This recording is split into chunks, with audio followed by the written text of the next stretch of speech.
Coucou, c'est Adelana et pour ce prochain épisode de l'Armoire de Jude, je vais rejoindre Mélanie. C'est parti. Hello, bienvenue chez moi.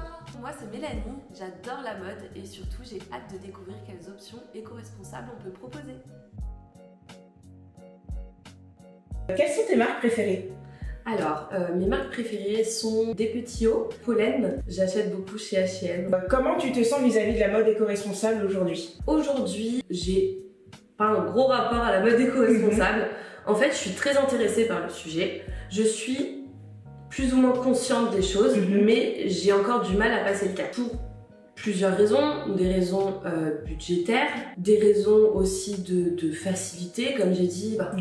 Par exemple, chez H&M, je trouve des choses qui me vont facilement. C'est pas forcément le cas dans toutes les marques. Quel est ton style vestimentaire? Qu'est-ce que tu aimes porter en général? Alors, j'ai pas forcément un style à proprement parler. Je pense que je peux être un petit peu caméléon au niveau de mes styles. Ok. C'est vrai que quand je suis pas au travail, je suis souvent en tenue de sport, que ce soit voilà, pour aller faire mes courses, etc. Un peu à l'américaine. Ouais, c'est ça. Ma tenue classique, ça serait à cette période de l'année en hiver, un petit col roulé noir avec un jean taille haute, un peu pas de def, des baskets ou des bottines et puis un gros manteau par-dessus pour réchauffer le tout. Et puis sinon, j'aime bien aussi mettre des petites jupes, des petites robes avec des bottines, des collants.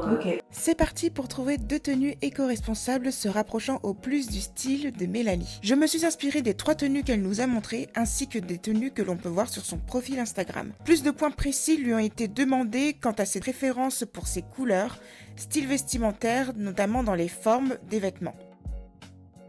C'est totalement le genre de tenue que je pourrais porter au quotidien, avec un petit haut près du corps, petit col cheminé. Et le short est également très sympa. J'aime beaucoup aussi ce petit sac en simili-cuir de cactus. Et pour les bottes, c'est le genre de modèle que je pourrais porter, un petit peu ranger, j'adore. Plusieurs choses sont à retenir pour la première tenue de Mélanie. Le soupule a été trouvé à Kilo Shop. L'idée, c'est d'avoir toujours un basique dans son armoire, que ce soit de seconde main ou que vous possédez déjà. Le short a été trouvé sur Nuin, qui est fait à partir de polyester recyclé ainsi que de coton recyclé. L'innovation dans ces pièces éco-responsables va être avec le sac qui est de la marque Tali. C'est un sac qui est fabriqué à partir de matière végétale de cactus. Visuellement, ça ressemble à du cuir.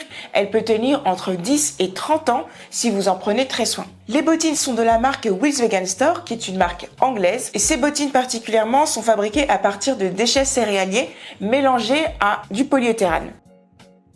Alors, j'adore les deux pièces séparément. Je trouve qu'ensemble, ça va. Le jogging, je l'aurais plus vu avec quelque chose de moulant en haut, comme un petit crop top. Et le sweat, porté avec un petit peu tout, des jeans, un mom jeans par exemple, ça serait parfait. Les baskets, j'adore aussi, bien sûr. Les petits scratchs et tout, donc très réussi. En ce qui concerne la deuxième tenue, on part sur un look beaucoup plus décontracté. On retrouve le sweat de la marque Fago, qui est une marque française qui existe déjà depuis plusieurs années. Ce sweat est fait à partir de 100% de coton biologique. Petite précision pour la marque Fago, on va retrouver principalement des pièces à destination des hommes.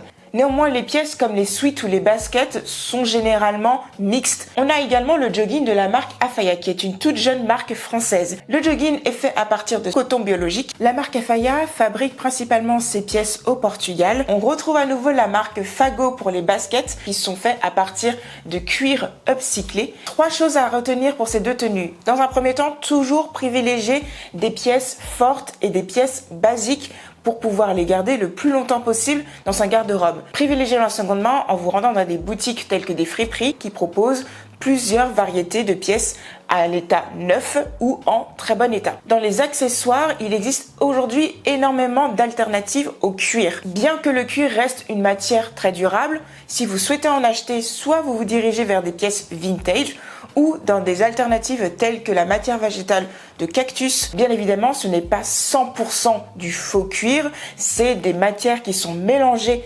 généralement avec du plastique et qui peut être entretenu de manière à ce que vous le gardiez entre 10 et 20 ans. Enfin, quant aux pièces les plus basiques telles que les joggings, les baskets, élargissez votre recherche en regardant également dans la section hommes.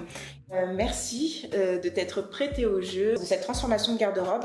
J'espère que ça t'a plu, que ça t'a permis de découvrir de nouvelles marques et que ça va te donner plusieurs possibilités de renouveler ta garde-robe avec des marques éthiques et éco-responsables. Merci de m'avoir laissé l'opportunité de participer à ce projet. J'ai trouvé ça hyper sympa. Ouais. J'ai beaucoup aimé les marques que tu m'as présentées, des matières que je connaissais pas forcément, comme le simili-cuir en cactus. J'en avais entendu parler, mais je savais pas du tout ce que ça donnait au niveau des matières. Et j'ai redécouvert des marques que je connaissais et que j'aimais déjà. Donc très contente de cette expérience.